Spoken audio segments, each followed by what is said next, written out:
Have you ever wondered why that quiet, thoughtful person in your life suddenly becomes completely unreachable when they're stressed? Why do they seem to vanish into thin air just when you think they need support the most?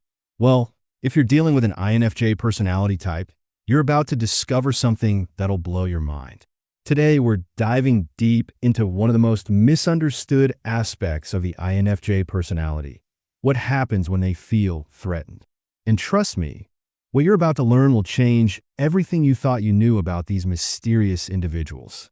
1. The INFJ under pressure, a complete transformation. When an INFJ feels threatened, something remarkable happens. It's like watching Dr. Jekyll transform into Mr. Hyde. Except this transformation serves a very specific purpose. The usually warm, empathetic, and caring INFJ suddenly becomes someone you barely recognize. This isn't just about being a little moody or having a bad day. We're talking about a fundamental shift in behavior that can leave friends, family, and colleagues completely puzzled. The person who used to listen to your problems for hours suddenly won't return your calls. The one who always had time for everyone else now seems to have time for no one. But here's the thing: this transformation doesn't happen overnight. It's usually the result of prolonged stress, repeated boundary violations, or situations where the INFJ feels their core values are under attack. Understanding this process is crucial if you want to maintain healthy relationships with the INFJs in your life. 2. The famous INFJ door slam. Not just cutting you off. You've probably heard about the infamous INFJ door slam, but let me tell you, it's so much more complex than just cutting someone off. When an INFJ feels truly threatened, the door slam becomes their nuclear option, their final line of defense against what they perceive as ongoing harm. The door slam isn't impulsive. It's calculated, deliberate, and often comes after months or even years of trying to make things work. The INFJ has probably given you countless chances, dropped subtle hints about what's bothering them, and tried to address issues in their typically indirect way. But when they finally decide to slam that door, it's not just about removing you from their life. They're protecting their emotional well-being, their energy, and their sanity. And here's what most people don't understand. Once that door is slammed, getting it reopened is incredibly difficult, if not impossible. The INFJ doesn't door slam lightly. They've weighed the pros and cons, considered all the possible outcomes, and concluded that keeping you in their life poses a greater threat to their well-being than losing you altogether. 3. Emotional withdrawal, the great disappearing act. Before the door slam comes the withdrawal.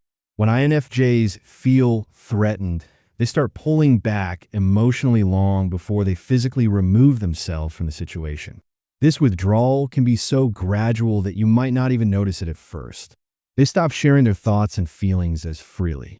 Those deep, meaningful conversations you used to have become surface-level small talk. They're still physically present, but emotionally, they've already started building walls. This withdrawal serves multiple purposes.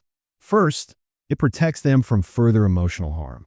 Second, it gives them time to process what's happening and decide how to respond. Third, it's often a test. They're watching to see if you'll notice the change and address whatever's causing the problem. Many people mistake this withdrawal for mood swings or temporary stress. They think if they just give the INFJ some space, things will go back to normal. But that's not how it works.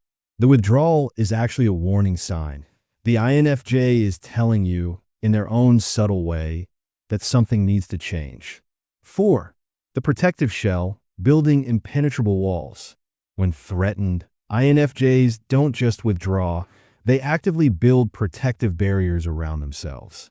These walls are designed to keep out anything that might cause further harm, but unfortunately, they also keep out the good stuff. The INFJ becomes hyper-vigilant about who they let into their inner circle. They start questioning everyone's motives, analyzing every interaction for signs of potential threat. The trust that once came naturally now has to be earned through consistent, repeated proof of good intentions. This protective behavior can be exhausting for both the INFJ and the people around them. The INFJ is constantly on guard, ready to defend themselves at a moment's notice. Meanwhile, friends and family find themselves walking on eggshells, never quite sure what might trigger another defensive response. The walls an INFJ builds when threatened aren't just emotional. They could be physical too. They might stop attending social gatherings, decline invitations, or even change their routines to avoid potential confrontations. 5. Overanalyzing every detail, the mental marathon. Here's something that might surprise you. When an INFJ feels threatened, their already active mind goes into overdrive. They start analyzing every single interaction, every word choice, every facial expression, looking for clues about people's true intentions. This overanalysis can become all-consuming. The INFJ replays conversations in their head, trying to figure out what went wrong and how they could have handled things differently. They create elaborate scenarios about what might happen next, often imagining the worst possible outcomes. This mental marathon is emotionally draining.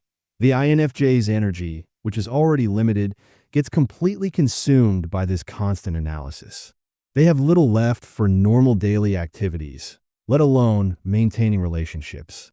The overanalysis also reinforces their defensive behavior. The more they think about potential threats, the more threatened they feel. It becomes a vicious cycle that's hard to break without conscious effort and often outside help. 6. The perfectionist under attack. When standards become weapons. INFJs are natural perfectionists, and when they feel threatened, this tendency goes into hyperdrive. They become even more critical of themselves and others, setting impossibly high standards that nobody can meet. This perfectionism serves as both a shield and a weapon. As a shield, it protects them from criticism. If they do everything perfectly, nobody can find fault with them. As a weapon, it gives them a reason to distance themselves from people who don't meet their elevated standards. The threatened INFJ might suddenly become hypercritical of behaviors they previously overlooked. They might start pointing out every small mistake, every inconsistency, every failure to live up to their expectations. This isn't because they've become mean-spirited. It's because they're trying to regain some sense of control in a situation where they feel powerless. Unfortunately, this perfectionist behavior often pushes people away, which reinforces the INFJ's belief that they can't trust anyone. It becomes another self-fulfilling prophecy in their defensive arsenal. 7. Communication breakdown. When words become weapons. INFJs are usually excellent communicators, capable of expressing complex emotions and ideas with remarkable clarity. But when they feel threatened, their communication style changes dramatically. They might become unusually blunt, abandoning their typical diplomatic approach in favor of harsh truths. Or they might go the opposite direction, becoming so vague and indirect that nobody can figure out what they're actually trying to say. Some threatened INFJs stop communicating altogether. They give one-word answers, avoid phone calls, and respond to texts with minimal effort. This communication breakdown isn't just about being difficult. It's about self-preservation. The INFJ has learned that their words can be used against them, that their openness can be exploited. So they shut down, revealing as little as possible to avoid giving potential threats more ammunition. 8. The trust issue amplification. Everyone becomes suspect. INFJs naturally struggle with trust issues, but when they feel threatened, these issues become magnified to an extreme degree. Everyone becomes a potential threat. Every friendly gesture becomes suspect. Every offer of help is analyzed for hidden motives. This hypervigilance about trust can be particularly difficult for close friends and family members to understand. People who have known the INFJ for years suddenly find themselves being treated with suspicion and skepticism. The INFJ starts testing people's loyalty in subtle ways. They might share false information to see if it gets back to them, or they might create situations to see how people respond. These tests are often so subtle that the people being tested don't even realize what's happening. This behavior isn't manipulative in the traditional sense, it's protective. The INFJ is trying to figure out who they can actually count on when the chips are down. 9. Energy conservation mode. The selective engagement strategy. When INFJs feel threatened, they go into strict energy conservation mode. They become extremely selective about where they spend their emotional and mental energy, cutting out anything that isn't absolutely essential. This means saying no to social invitations, declining volunteer opportunities, and avoiding any activities that might drain their already depleted resources. They focus solely on survival, on getting through each day without further damage. This energy conservation can look like laziness or lack of motivation to outsiders, but it's actually a sophisticated survival strategy. The INFJ is rationing their resources, making sure they have enough energy to deal with whatever threats might emerge. Unfortunately, this conservation mode often means that positive activities get cut too. The INFJ might stop pursuing hobbies they love, neglect self-care routines, or avoid activities that usually bring them joy. 10. The revenge fantasy, planning perfect comebacks. Here's something most people don't know about threatened INFJs. They spend a lot of time planning perfect comebacks and revenge scenarios. Not because they're vindictive by nature, but because these fantasies give them a sense of control and power when they feel helpless. The INFJ might spend hours imagining exactly what they'll say to the person who hurt them, crafting the perfect response that will make the other person understand their pain. They create elaborate scenarios where justice is served and their tormentors get exactly what they deserve. These revenge fantasies rarely turn into actual revenge. INFJs are too empathetic and conflict-averse to follow through on most of their imagined retributions. But the fantasies themselves serve an important psychological function.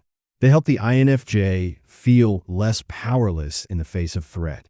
Sometimes these fantasies can become so elaborate and time-consuming that they interfere with daily life.